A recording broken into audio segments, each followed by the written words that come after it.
Përshëndetje hoxha, dënohemi edhe për mendimet tona, sepse nga njëherë s'po mundem me ndalë vetveten. Përshëndetje, lutë Allahun që na bekoj të gjithëve me të mirat e tij.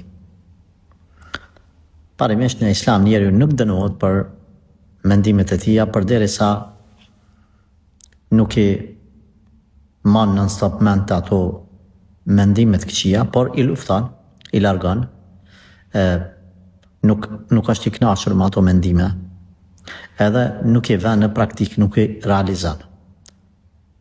E ke parasysh?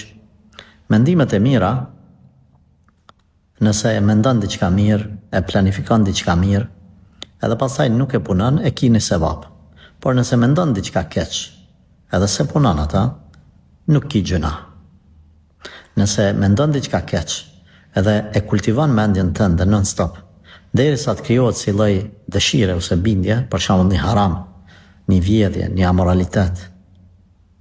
Të krijohet pastaj dëshirë, e ajo dëshirë pastaj bëhet edhe veprim konkret, themi për këtë zinxhir ose seri mendimesh dal nga dal derisa ka ardhur me u bë mëkat, atëherë secilla ka atë mëkatin e vet. Por nëse thjesht është mendim dhe asgjë tjetër nalesh me çaq pa e kultivu, s'ka mëkat, nuk ka gjuna. E nëse dëvin shpesh edhe ti i lufton, edhe kërkon istikfar, pendim të Allahu, që është i falë 2 recat namaz, për mos me të nejt ai mendim i keq, atëherë padyshim që i ke marrë këto veprime kundër mendimit keq, ki sevap. Ki sevap.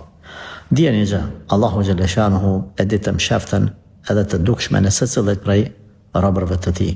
Kështu që mos e bëj gale, përderisa alhamdulillah je besimtar ose besimtare që nuk punon me mendimet e këqija të cilat vijnë tru.